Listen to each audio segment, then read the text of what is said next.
Assalamualaikum warahmatullahi wabarakatuh. Waalaikumsalam warahmatullahi wabarakatuh. Alhamdulillah wassalatu wassalamu ala Rasulillah Sayyidina Muhammad ibn Abdillah wa ala alihi wa sahbihi wa man wala amma ba'd. Subhanaka la ilma lana illa ma 'allamtana innaka antal alimul hakim. Rabbi shrah li sadri wa yassir li amri wahlul 'uqdatam min lisani yafqahu qawli وسدد لساني واهدي قلبي بحق النبي والصحب والآل. معاشر الحاضرين والحاضرات مسلمين muslimat yang dirahmati oleh Allah Subhanahu wa taala. Alhamdulillah, kita bersyukur kehadirat Allah Subhanahu wa taala atas semua limpahan nikmat, rahmat, taufik, hidayah dan inayah dari Allah. Pada subuh hari ini Allah beri kesempatan kepada kita dalam keadaan sehat walafiat, iman dan Islam berkumpul kembali melaksanakan ibadah salat subuh dengan berjamaah, dan kita isi waktu yang penuh keberkahan dan mulia ini dengan majelis ilmu, majelis zikir yang mudah-mudahan dengan tempat dan majelis acara seperti ini terutama dosa kesalahan kita diampuni oleh Allah Subhanahu wa taala, doa-doa dan hajat kita dikabul oleh Allah, dan segala penyakit kita mudah-mudahan diangkat oleh Allah Subhanahu wa taala. Amin Allahumma amin. Salawat salam pun senantiasa kita haturkan kepada junjungan Nabi besar Muhammad sallallahu alaihi wasallam yang dengannya kita mengharapkan syafaat pertolongan kelak yaumul qiyamah.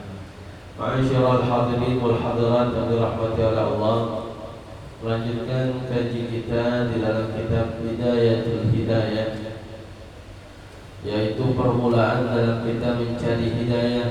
Bagaimana Al-Imam Al-Ghazali rahimahullah rahmatal abrar memulai kitab ini dengan membahas tentang ketaatan kepada Allah, yaitu dengan melaksanakan apa yang diperintahkannya, meninggalkan apa yang dilarang, sesuai dengan apa yang dituntut dan diajarkan oleh baginda Nabi sallallahu alaihi wasallam.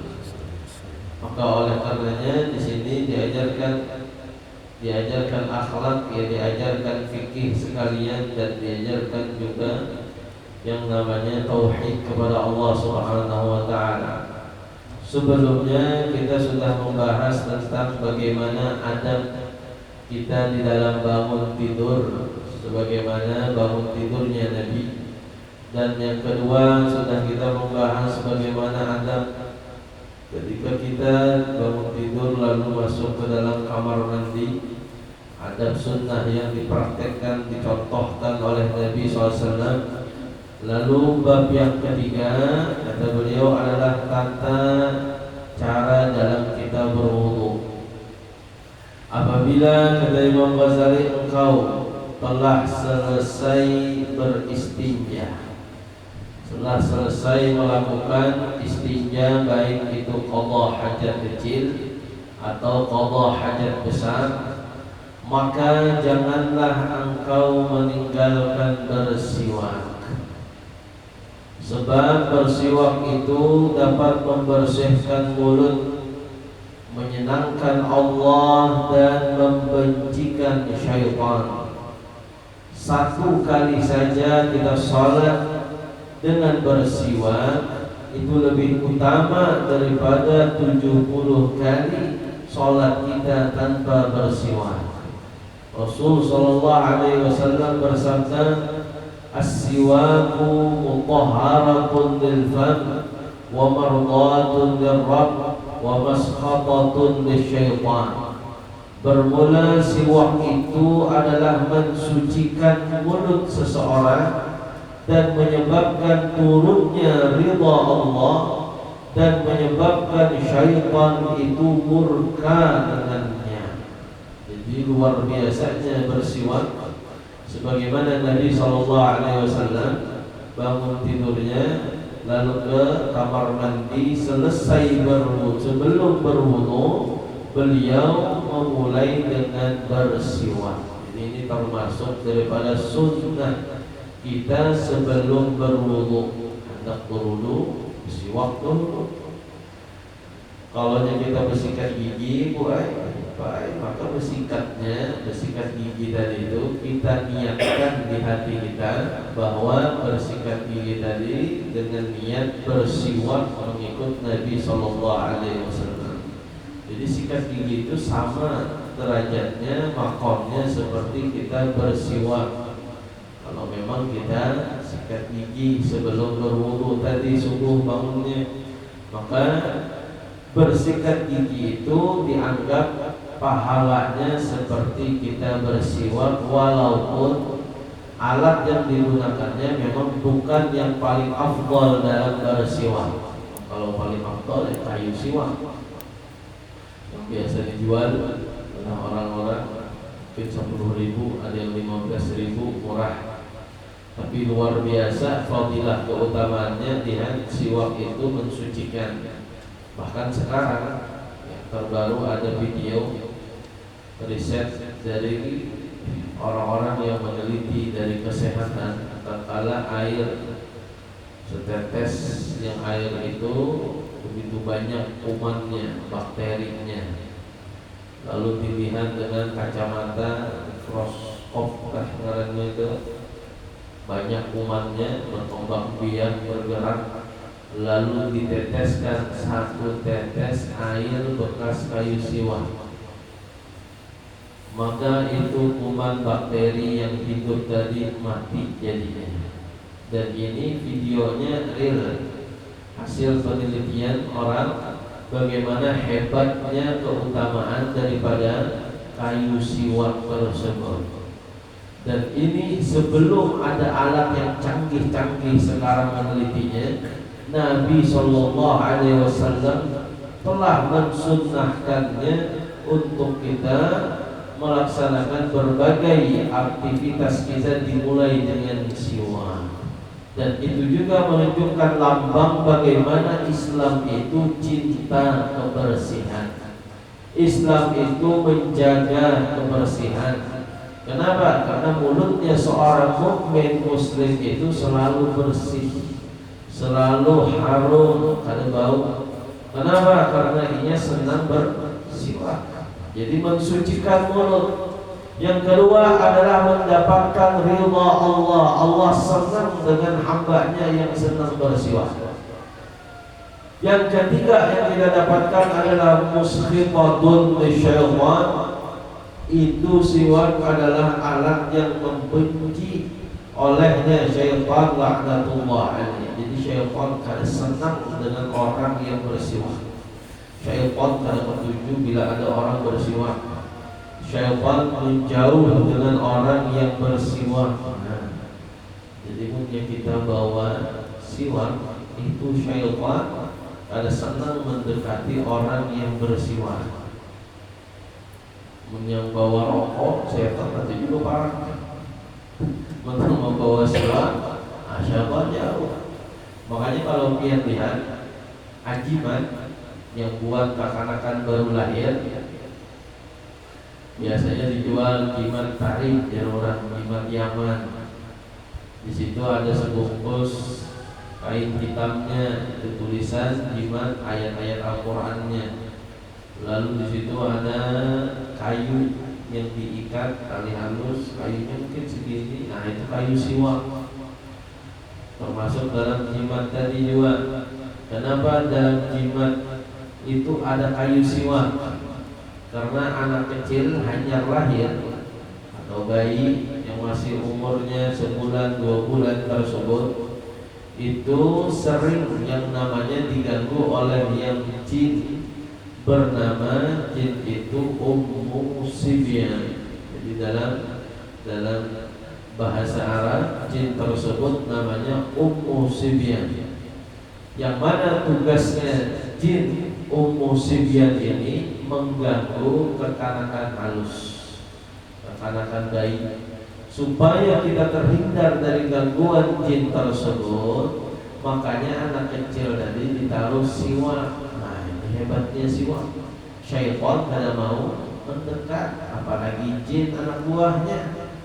Begitupun tatkala kita hendak meninggal dunia, di antara amalan supaya melancarkan, memudahkan sakaratul maut adalah orang tersebut disiwaki. Dia anak meninggal baik, buai misalnya siapa keluarga kita anak meninggal adalah siwak sidin. Yang sudah ada, artinya tuh tanda-tandanya bahwa bila orang itu sudah mendekati ajalnya, siapa yang betisnya tidak dingin misalnya, atau dari perawatnya, dari dokternya sudah masih tahu ini sudah parah, sudah ini pak, kita siwaki untungnya disiwak. Sebagaimana Nabi SAW tatkala beliau mendekati ajalnya, Nabi mengisyaratkan. Memang Nabi pada awalnya sudah bebankan, sakitnya sudah parah, Nabi susah untuk berbicara, tapi Nabi mengisyaratkan dengan tangannya ingin minta disiwaki dengan siwak yang ada di kalungnya Sayyidah Aisyah istri Nabi. Lalu Nabi menunjuk dengan jarinya isyarat bahwa Nabi minta disiwak. Ini sebelum meninggal. Maka Sayyidah Aisyah pun mensiwakkan Nabi. Sebelum beliau siwakkan ke mulut Nabi yang mulia, maka Sayyidah Aisyah membasahi siwaknya dengan liurnya sendiri. Lalu disitulah kebanggaan bagi Sayyidah Aisyah, karena siwaknya di situ ada liurnya Nabi dan liurnya Sayyidah Aisyah radhiyallahu taala anha disiwakkan. Apa tujuannya? Yang pertama, memudahkan untuk mengucapkan la ilaha illallah ketika sakaratul maut. Yang kedua, musqitatun lisyaitan mardatun lirabb. Allah ridha. Mudah-mudahan meninggalnya baik, meninggalnya husnul khatimah. Syaitan jauh, karena ujian paling berat adalah ujian tatkala kita sakaratul maut. Karena ini final. Jika ibarat syaitan itu mengganggu kita dari lahir sampai hendak meninggal dunia, maka yang ujung ini intinya. Karena yang dilihat itu khawatimuha, kata Nabi, penutupnya. Kita ini pun di awalnya bagus, di tengahnya bagus, belum tentu akhirnya bagus. Yang ditunggu dan yang inti daripada semua itu adalah akhirnya. Apakah akhirnya kita itu husnul khatimah atau su'ul khatimah? Dan sedangkan di penghujung itu yang namanya syaitan, itu gencar-gencarnya. Jika ibarat manusia itu pada pemburingan lagi 24 jam kali sekian. Untuk apa? Ini tujuannya mengganggu orang yang hendak meninggal supaya keluar dari keimanannya, supaya menjadi kawannya nanti di nerakanya Allah Subhanahu wa ta'ala. Makanya orang hendak meninggal itu banyak macam-macam yang dilihat. Melihat kuitannya lah, melihat anaknya lah yang sudah meninggal. Dan itu ujian bagi si orang yang mau meninggal. Yang melihat mamanya, yang melihat abahnya. Dan itu hausnya orang sakaratul maut luar biasa hausnya. Makanya sunnah diminumi, sunnah dioleskan madu di lidahnya orang yang mau meninggal. Bahkan Nabi mengatakan seandainya air lautan yang ada di bumi, air lautan di bumi banyak banget, diserahkan, diminumkan kepada orang yang mau meninggal dunia, maka tidak akan hilang haus dahaganya orang yang sedang sakaratul maut. Haus luar biasa. Lalu kadang dia melihat ibunya datang. Mungkin kita yang hidup, yang sehat ada melihat. Yang hendak meninggal ini dia melihat. Siapa itu? Syaitan yang menyerupai ibunya. Kalau ibunya datang sebagai fitnah untuk orang yang mau meninggal, bawa air, haus, kau hendak minum ini. Tapi syaratnya satu, selama ini kita berakidah, beragama, bersyariat, itu semua salah. harusnya bukan begitu akidahnya, harusnya bukan begitu keimanannya kita, harusnya begini. Kalau kamu mau keluar dari Islam, ikut ibu, nah ini ibu kasih minum. Akhirnya disitulah kebimbangan yang kita takutkan kepada orang yang sakaratul maut. Maka oleh karenanya siwak tadi sunnah disediakan, ditaruh di samping orang yang mau meninggal supaya itu syaitan ada bisa ganggu, ada bisa mendekatinya. Itulah usaha upaya kita. Dalam hal ini kita membahas tentang bersiwak bagaimana sunnah sebelum berwudu. Dalam hadis lain Nabi mengatakan salatun bisiwakin afdalu min 70 salatan bila siwak. Satu kali salat kita dengan bersiwak itu lebih utama daripada 70 kali salat kita tanpa bersiwak. Masya Allah. Sembahyang subuh 2 rakaat, yang satu orang bersiwak, dia memakai siwak, yang satu sholatnya tanpa siwak. Maka sholatnya si A yang bersiwak itu dibandingkan dengan sholatnya si B yang tanpa siwak, bedanya seperti 70 sholat tanpa siwak.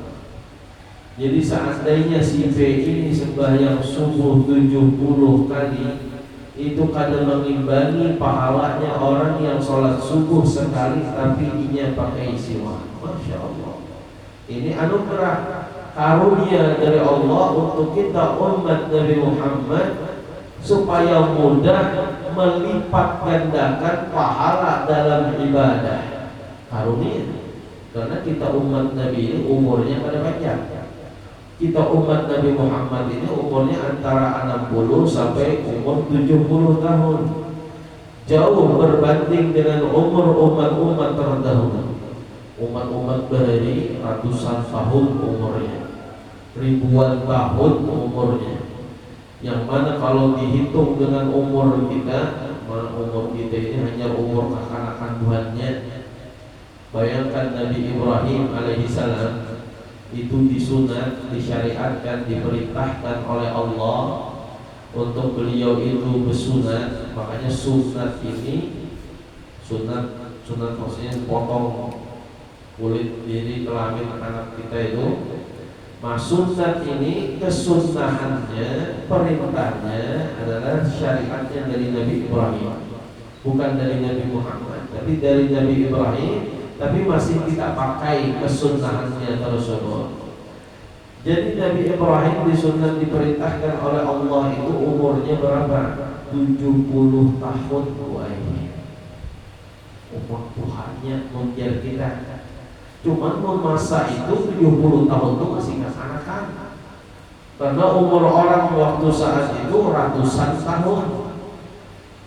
Makanya sunatnya pakai kapak pula. Umur ini umur 70 disunat, apalagi yang ditapak habis berdarah di burungnya nggak kelihatan. Ini umur 70 hanya disunat. Nah itu Nabi Ibrahim alaihissalam. Maka kita pun mengambil syariat. Kenapa kita masih memakai? Karena begitulah Nabi SAW menyempurnakan. Sedangkan syariat saat itu adalah syariat yang bagus. Sunnah itu adalah sesuatu yang baik. Sunnah itu adalah sesuatu yang manfaat buat orang yang menyunat dirinya. Maka syariat itu masih diadopsi di dalam syariat agama Islam yang dibawa oleh Nabi SAW.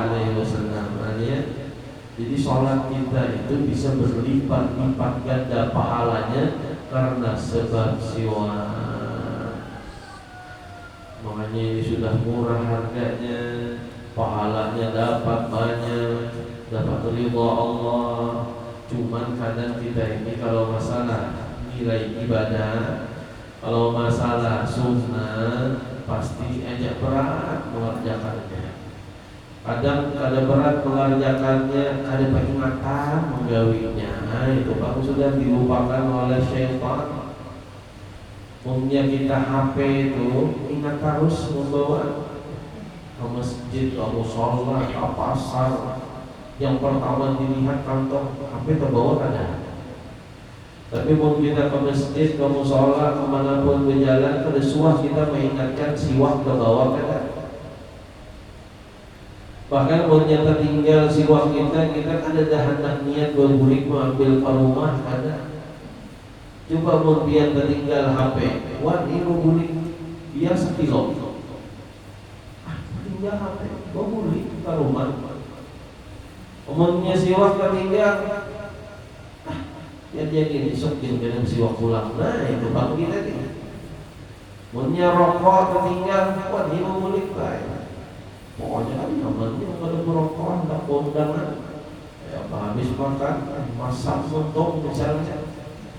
Tertinggal rokok hakun tukar di warung supaya merokok padahal di rumah masih ada belum habis. Ada bapak kayaknya dihabisi pulang di rumah. Tapi siwak kita tertinggal suara kita anak bongkar di jalan anak sembahyang. Kadang gua siwak bongkar dulu padahal 10.000 kita ada kehabisan siwaknya. Jadi biar makan anak sembahyang siwaknya ya. Ada kehabisan biar dasar sebulan 2 bulan asal dibersihi siwaknya asal dibasuh. Jangan pada suah dibersihi bukan menjadi mensucikan untung malah menjadi kuman jadinya.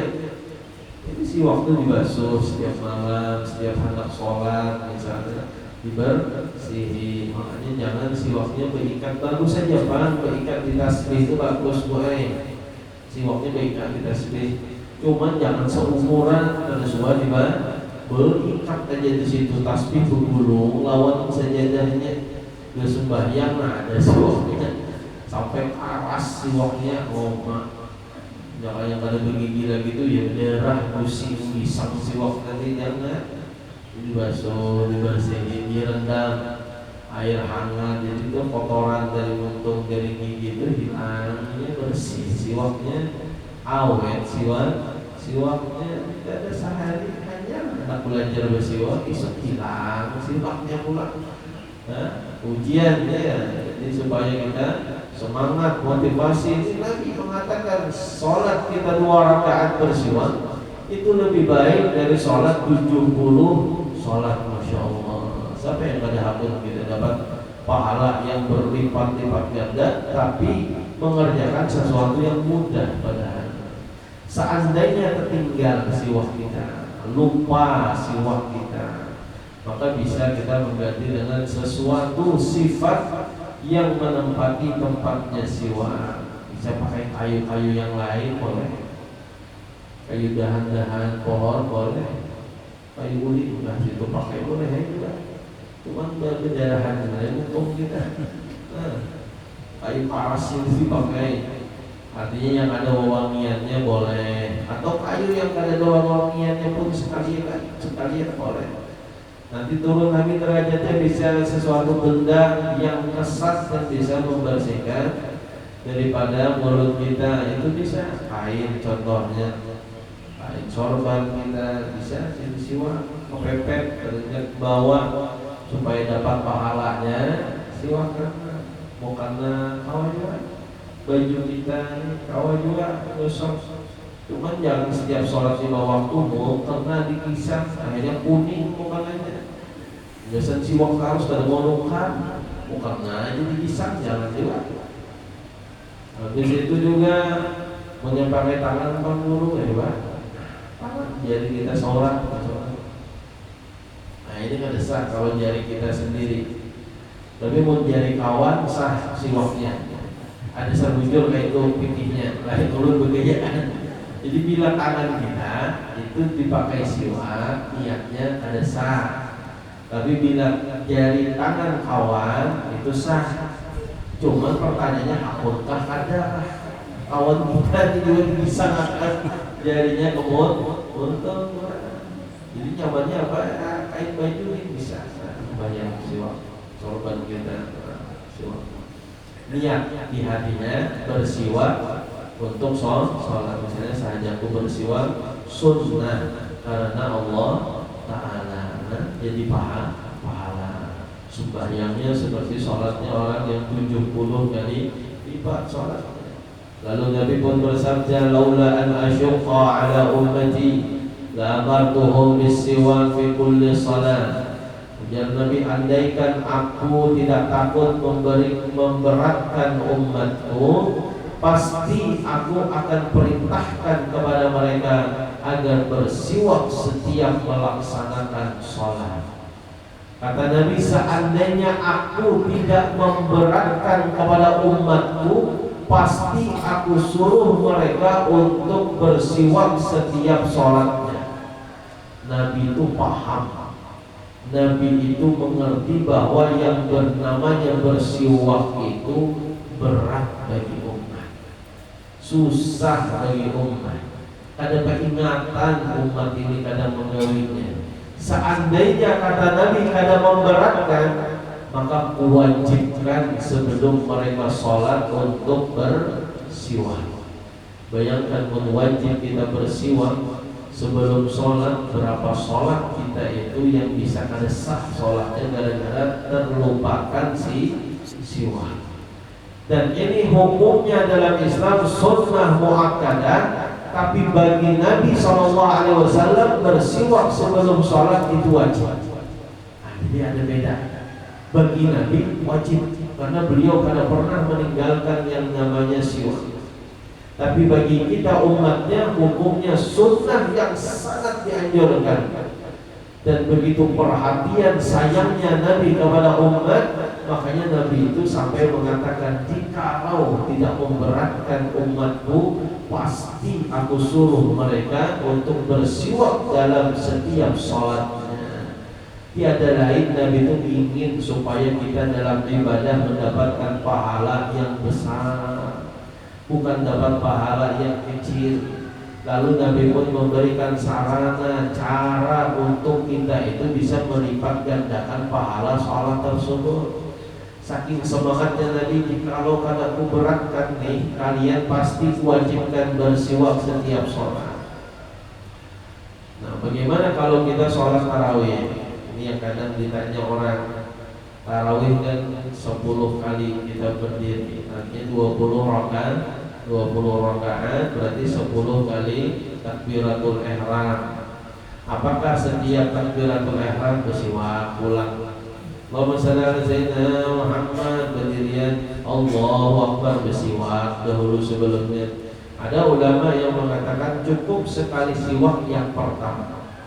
Nanti sholat tarawih yang berikutnya rakaat yang kedua, yang ketiga, yang keempat itu kada perlu lagi kita bersiwak karena tetap dianggap namanya tarawih. Jadi satu yang pertama aja kita bersiwak.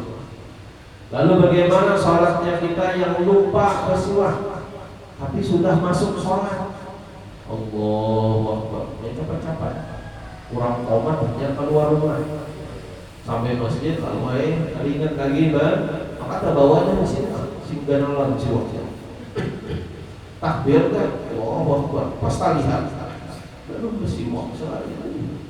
Sayangnya Pak, sembahyangnya ada dapat 70 kali lipat. Bagaimana? Boleh di pertengahan sholat kita siwak, ambil siwak, asal jangan 3 kali gerakan dalam fikih membatalkan sholat berturut-turut. Nah, jangan bergerak 3 kali, ambil, iya.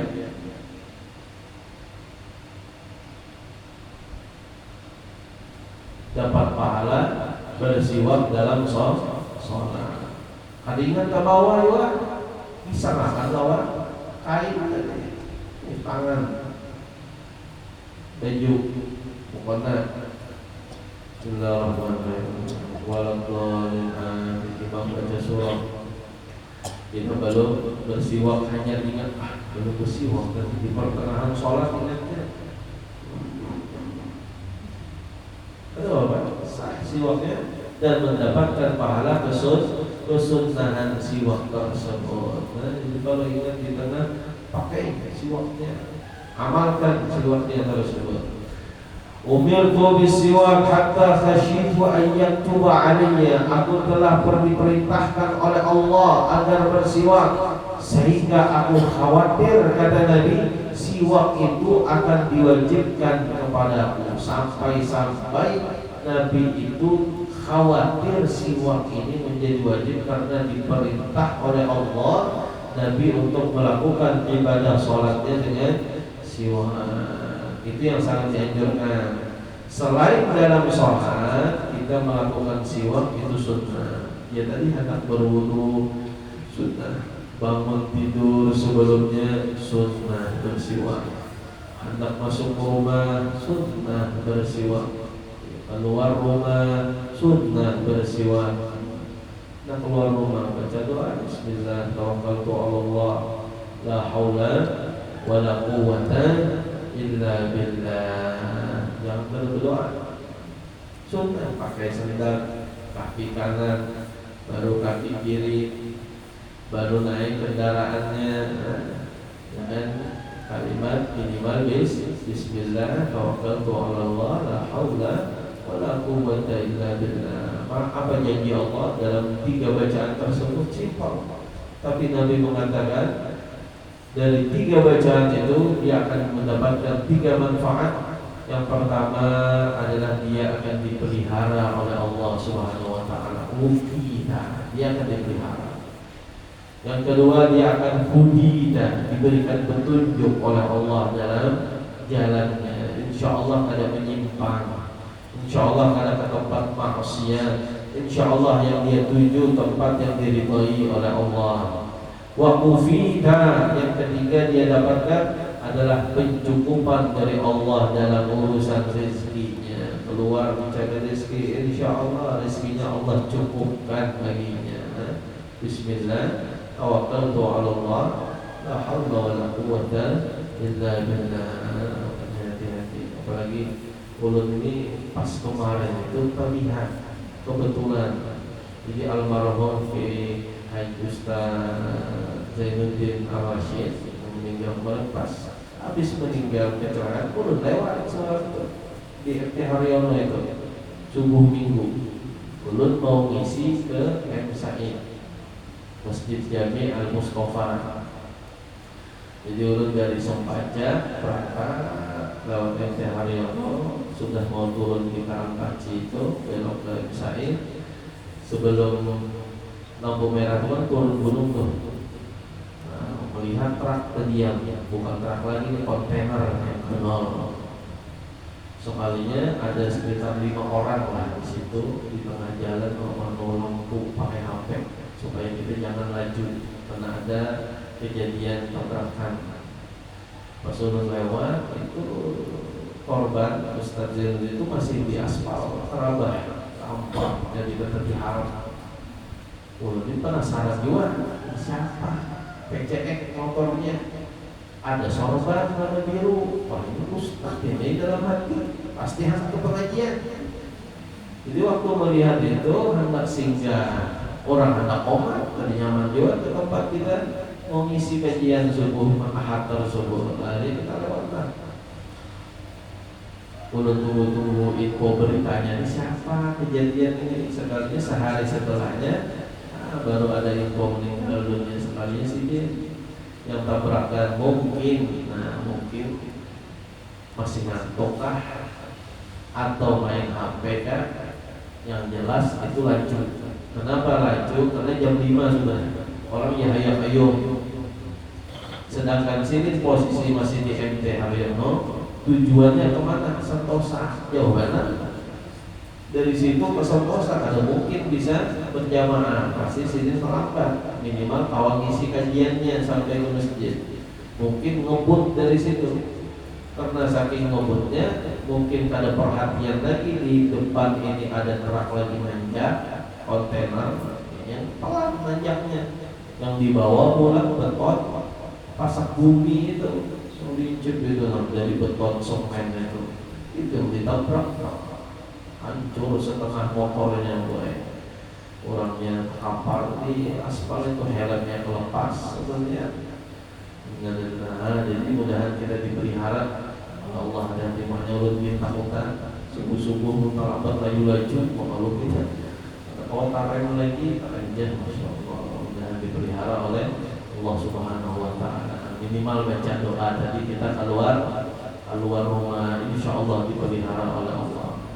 Nah, sesudah engkau bersiwak, kata beliau Imam Ghazali, maka duduklah dengan menghadap kiblat di tempat yang sedikit tinggi agar engkau tidak terkena percikan air yang jatuh ke tanah. Artinya sebelum kita berwudu menghadap kiblat, ini kan yang sunnah-sunnahnya. Karena ini kita bukan fikih, jadi kadang sedetail kita membahas di dalam kitab fikih.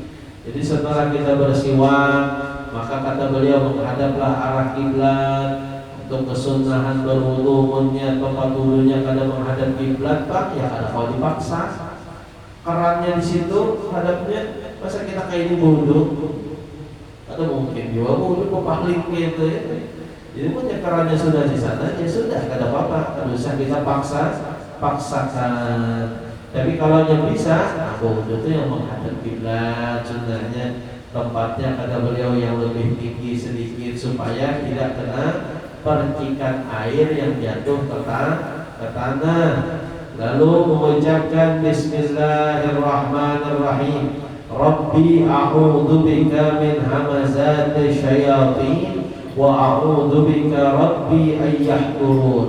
Dengan nama Allah yang Maha Pengasih lagi Maha Penyayang, ya Allah, saya berlindung kepadamu dari gangguan syaitan, dan saya berlindung kepadamu pula dari kehadiran mereka di sisiku. Kemudian barulah basuh kedua tanganmu sebelum memasukkannya ke dalam wadah tempat air wudu. Karena orang zaman dulu berwudu itu ada tempat wadah disediakan air bejana atau wadah, maka jangan langsung dimasukkan tangan kita, karena mungkin kita tanpa sadar ini tangan waktu tidur macam-macam yang dipegang mungkin najis. Tapi ini kan kita sudah pakai keran bertahan. Jadi sebelum kita membasuh tangan, baca dulu yang tadi bersiwak. Habis bersiwak baru Bismillahirrahmanirrahim. Rabbi a'udzubika min hamazati syayatin wa a'udzubika Rabbi ayyahturun. Basuh tangan kita. Lalu setelah membasuh tangan kita membaca doa Allahumma inni as'aluka al-yumna wal barakah wa a'udzubika minasy-syu'mi wal halakah. Walaupun doa ini bukan yang diajarkan oleh Nabi. Nabi memang kadang mengajarkan doa-doa, bacaan-bacaan dalam basuhan-basuhan kita berwudu. Tapi doa-doa ini diajarkan oleh para ulama-ulama. Yang mana doa itu kalau kita lihat maknanya bagus. Jadi kan ada salahnya kalau orang anak berdoa. Apa artinya? Ya Allah, saya mohon kepadamu kekuatan menjalani ketaatan dan barakah, dan saya berlindung dari kesialan dan kebinasaan. Sesudah itu barulah berniatlah untuk menghilangkan hadas kecil atau niat supaya diperbolehkan melakukan sholat. Jadi habis basuh tangan, kalau dalam fikih sunnahnya berkumur-kumur, memasukkan air ke hidung, lalu setelah itu baru mulai kita berwudu sebagaimana diajarkan di dalam fikih. Dan niatmu itu tidak boleh berlalu sebelum membasuh wajah agar sah wudumu. Maksudnya niat wudu itu dilakukan bersamaan membasuh muka. Jadi niatnya jangan sebelum air ke wajah, jangan. Tapi pas kita membasuh wajah, disitulah kita memulai niat. Kata beliau, sengaja aku berwudu misalnya untuk mengangkat hadas kecil fardu karena Allah Ta'ala. Jadi niatnya pas air membasahi wajah. Lalu ambillah air untuk berkumur sebanyak 3 kali dengan bersungguh-sungguh memutar air di dalam mulutnya sampai ke bagian atas tenggorokan, kecuali jika dalam keadaan berpuasa. Kalau puasa cukup masukkan air ke mulut, keluarkan. Ada perlu sampai kita putar-putar di mulut kita, takutnya berkumur-kumur 2 genggam, keluarnya segenggam, batal puasa. Makal. Maka berkumurnya baju es, tambahnya nyaman, segar. Lalu bacalah doa Allahumma a'inni ala tilawati kitabik wa kasrati dzikr laka wa tsabbitni bil qawli tsabit fil hayati dunya wa fil akhirah. Ini dalam berkumur-kumur baca doa ini, ya Allah buatlah saya sehingga mudah bagiku membaca Al-Quran, memperbanyak zikir kepadamu, dan kuatkanlah saya dengan ucapan yang kokoh di dunia dan di akhirat. Kemudian ambillah air lagi untuk dihirup dengan hidung sebanyak 3 kali dengan membaca Allahumma arihni raihatal jannah wa anta anni radin. Ya Allah ciumkanlah saya bau surga sedangkan engkau ridha kepadaku. Jadi doa-doanya ada yang kada baik. Semuanya baik bagi berumur-umur doa. Mudahan untuk ini mudah membaca Al-Quran dan memperbanyak menyepian pada hafal doanya bahasa Arab barang bahasa Indonesia dalam hati. Jadi pas berumur-umur dalam hati, mudahan berkat umur-umur ini untuk mudah baca Quran dan zikir. Memasukkan air ke hidung sebelum berwudu, mudahan hidung ini mencium bau surga sedangkan Allah ridha kepadaku. Menyahapal bagus lagi doanya. Lalu semprotkanlah keluar air tersebut dari hidung kita, sebagaimana doanya juga diajarkan, Allahumma inni a'udzubika min rawaihin nar wa su'id dar. Ya Allah, saya berlindung kepadamu dari baunya neraka dan dari kejahatan tempat tinggal saya. Nah, ini diantara sunnah yang bisa kita lakukan adab untuk sebelum berwudu. Nah, nanti masih ada kelanjutannya.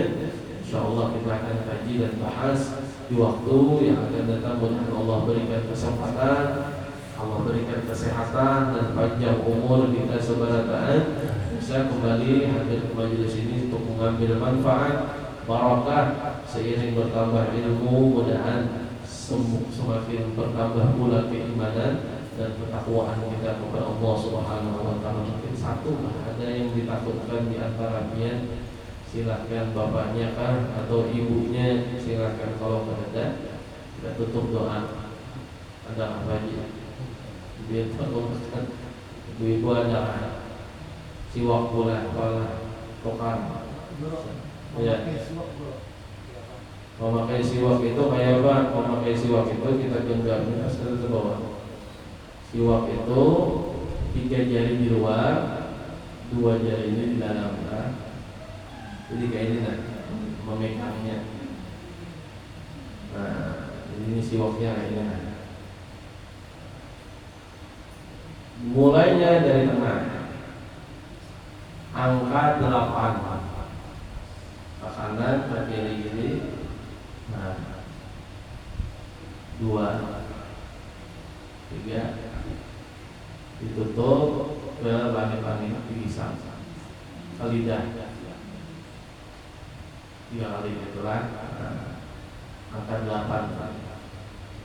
Sunnahnya siwak itu adalah jangan lebih dari sekilan panjangnya.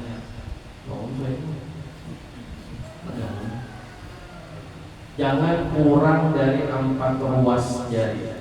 Ini jarinya 4 benar. Nah, jangan handap saya ini siwak. Kepala benar. Jangan yang saya ini kamu lebih dari 4 jari. Ini 4 jari ini lah tingginya. Nah, membawa siwak itu tak tinggi pada 4 jari. Jangan lebih dari sekilan. Lebih dari ini kada bagus. Kurang dari ini kada bagus. Sunnahnya di atas 4 jari, di bawah sekilan. Itu bagus. Memang dipegang memang. Yang halus tadi siwak tadi. Kalau awak kenal siwak halus benar. Ada cocok lawan penampilan. Ini sesuai kan? Kita beli siwak murah 10.000, 15.000. Awal muka 5, awal muka 4 terserah. Kalau ada salah 10 ke 15.000 orang kedua murah. Bisa disimpan berbulan-bulan asal dirawat, dibasuh tadi, direndam pakai air hangat dan sebagainya. Itu pakai siwak. mencontoh Nabi SAW. Adalah tujuannya ittiba dan Nabi Sallallahu Alaihi Wasallam. Nah, kira-kira jelaslah. Mudah-mudahan bisa diamalkan. Pertemuan selanjutnya ulul harap aktornya si waktu rekan. Ini sudah belajar masih ada diamalkan rugi. Belajar berarti pengajian berikutnya ulul harap sudah manfaat ilmunya. Ini kata belajar mencungkung sini jangan korek api aja, tapi rokok aja coba isi waktu lagi ke bawah insyaallah. Kalau ada yang gratiskan kita menunggu bentaan dapat satu masya Allah ya. Umurnya habis kasih tidak ada masih habis umrah bagi ya kan. Habis kita bagi-bagi ya. Mudah-mudahan ada manfaatnya, ada hadiahnya. Al-Fatihah.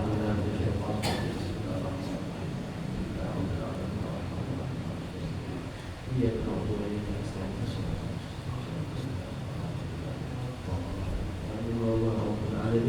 وفانا يا كريم وفانا يا رحيم وفانا يا ارحم الراحمين ربنا ارحمنا ما علمتنا وبألفنا الذي ينفعنا وبحملنا وفتحنا عنك وعلمنا وإيهم تأويل الدعاء على كل شيء قدير ومستوعبا وعيبا معلما ولا تدبر بعلومه معنا سبحانك اللهم وبحمدك نشهد أن لا إله إلا أنت نستغفرك ونتوب إليك وصلى الله على سيدنا محمد وعلى آله وسلم والحمد لله رب العالمين. Wassalamualaikum warahmatullahi wabarakatuh. Waalaikumsalam warahmatullahi wabarakatuh.